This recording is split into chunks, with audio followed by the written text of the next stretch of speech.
ये है कि अभी आपने लंका का एक कैरेक्टर देखा, मैं दूसरा कैरेक्टर दिखाना चाहूंगा। ये देखिए, राजगद्दी छोड़ दो, क्योंकि पहले भी सरकारें थी, लोकतांत्रिक सरकारें थी, और मुझे लगता है कि अगर स्वर्गीय अटल बिहारी वाजपेयी जी अगर जीवित होते और देश के प्रधानमंत्री होते तो छात्रों का संज्ञान पहले दिन ही लिया जाता। कुशासन के मामले में छात्रों ने आंदोलन किया, क्योंकि मैस का खाना महंगा हुआ था, क्योंकि महंगाई बढ़ा दी थी चिमन भाई पटेल ने। उनको आगे पैसा पहुंचाना था, क्योंकि इंदिरा गांधी ने कहा था कि 10 लाख आप अपनी तरफ से देंगे, तो उस जनता पे ही बोझ पड़ना था। बड़ा दुर्भाग्यपूर्ण है। और सबसे बड़ी बात है कि चिमन भाई पटेल की सरकार चली गई, यानी गुजरात की सरकार चली गई जब छात्रों ने आंदोलन किया। और तीसरी बात, जब जयप्रकाश नारायण ने पटना के ऐतिहासिक गांधी मैदान से संपूर्ण क्रांति की बात कही, उन्होंने छात्रों के आंदोलन का नेतृत्व किया, तो हर घर में एक नारा गूंजने लगा कि जयप्रकाश का बिगुल बजा तो जाग उठी तरुणाई है, तिलक लगाने तुम्हें जवानों क्रांति द्वार पर आई है। यह है कि छात्रों का जो आंदोलन है, कम से कम इसके लिए मैं यहाँ पर रुका हूँ जी, बना दिया। देखिए, भाजपा में डीलर होता है, होता नहीं है, तो बड़ा दुर्भाग्यपूर्ण है। तो देश के 3 बड़े दलों की मैंने बात बता दी, बाकी दलों का हाल भी यही है।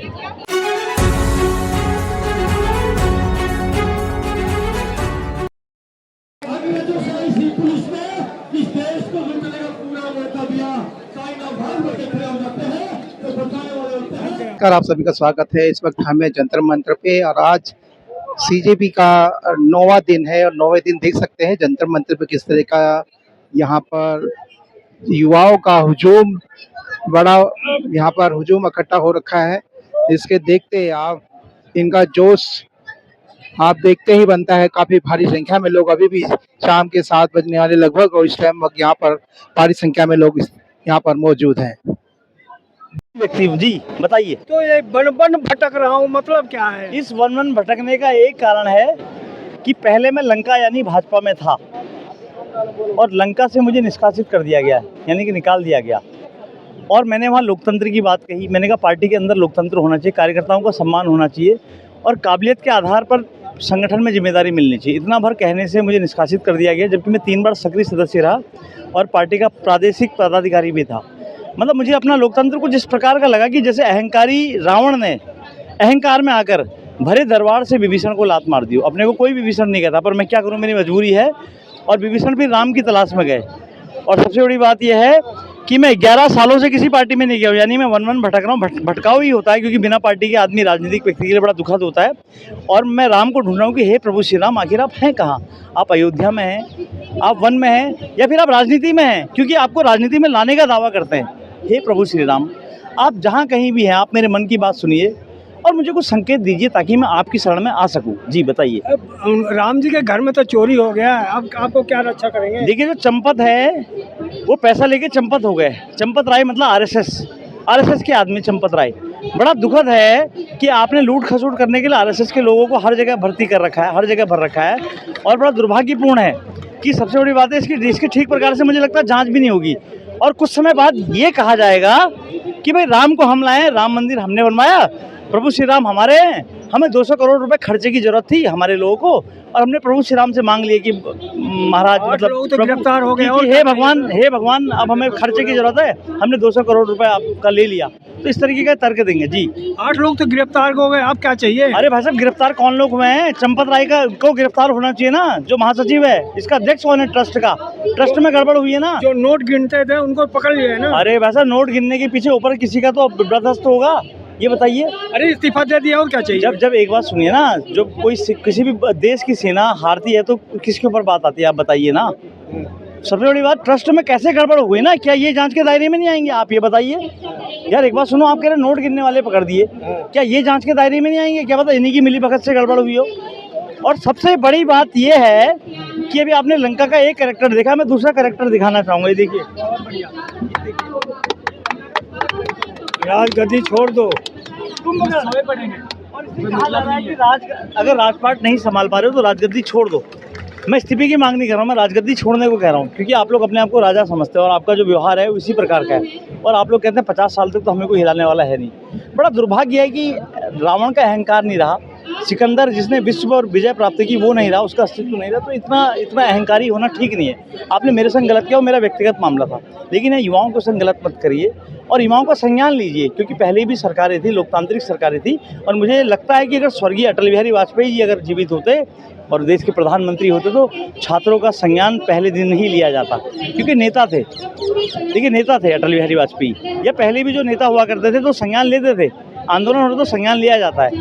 अन्ना हजारे ज़्यादा दूर नहीं जाते, अन्ना हजारे ने आंदोलन किया दिल्ली में, तो कांग्रेस को भले ही उन्होंने भ्रष्ट कहा, लेकिन उन्होंने संज्ञान लिया, उन्होंने अपने वहाँ बुलाया, अपने जो मिनिस्टर वगैरह थे उनके संग मीटिंग हुई, उनके शिष्टमंडल की। बड़ा दुर्भाग्यपूर्ण है, क्योंकि लोकतंत्र में विश्वास नहीं करते और संवाद में विश्वास नहीं करते हैं। और मैं इनको बताना चाहता हूँ कि अगर इतिहास, क्योंकि ये व्हाट्सएप यूनिवर्सिटी से पढ़े हुए हैं, इनको भारत का इतिहास खंगालना चाहिए कि सन 1990 में वीपी सिंह की सरकार थी और वीपी सिंह की सरकार छात्र आंदोलन के दौरान गिर गई।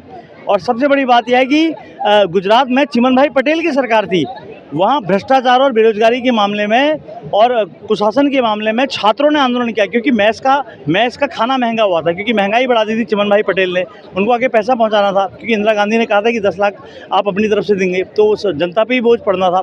बड़ा दुर्भाग्यपूर्ण है। और सबसे बड़ी बात यह कि चिमन भाई पटेल की सरकार चली गई, यानी गुजरात की सरकार चली गई जब छात्रों ने आंदोलन किया।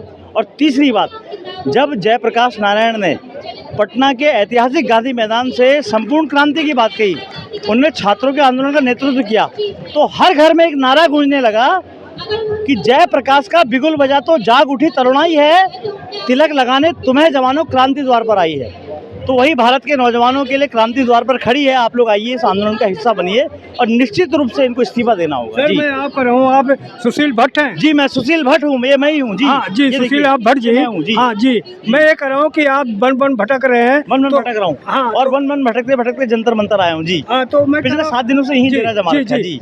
अब जो सोनू वांगचुक यहाँ पर धरने पे बैठे हैं, तो इनके साथ कब बैठेंगे आप? अनशन पर बैठे हैं, ये देखिए उनकी कोर कमेटी तय करेगी, मैं कैसे कह दूं कि मैं बैठूंगा। ये तो ऐसा ना, उनका अपना संगठन है, वो लोग तय करेंगे, मैं किसी के पास नहीं जाऊंगा, क्योंकि ऐसा है कि उनके अपने वॉलंटियर्स घूम रहे हैं इधर उधर। सपोर्ट तो करेंगे ना? सपोर्ट कर रहे हैं साहब, यहाँ पसीने में लथपथ हैं, इससे ज़्यादा सपोर्ट क्या होगा?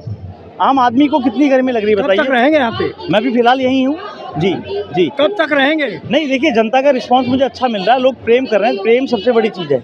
लोगों का जो स्नेह है वो मुझे रोके हुए है, बाकी और कोई कारण नहीं है। अच्छा, और पहली सबसे बड़ा बार कारण यह है कि छात्रों का जो आंदोलन है, कम से कम इसके लिए मैं यहाँ पर रुका हूँ जी। सर, मोदी जी तुम्हें वापस बुला लेंगे फिर? मोदी जी अगर बुलाना होता है या मुझे जाना होता तो 6 साल के लिए पार्टियों से 6 साल के लिए निष्कासित होता आदमी, मैं छठे साल ही बेशर्मों की तरह चला जाता। पूरी बात सुनिए, और 11 साल हो गए इस बात को।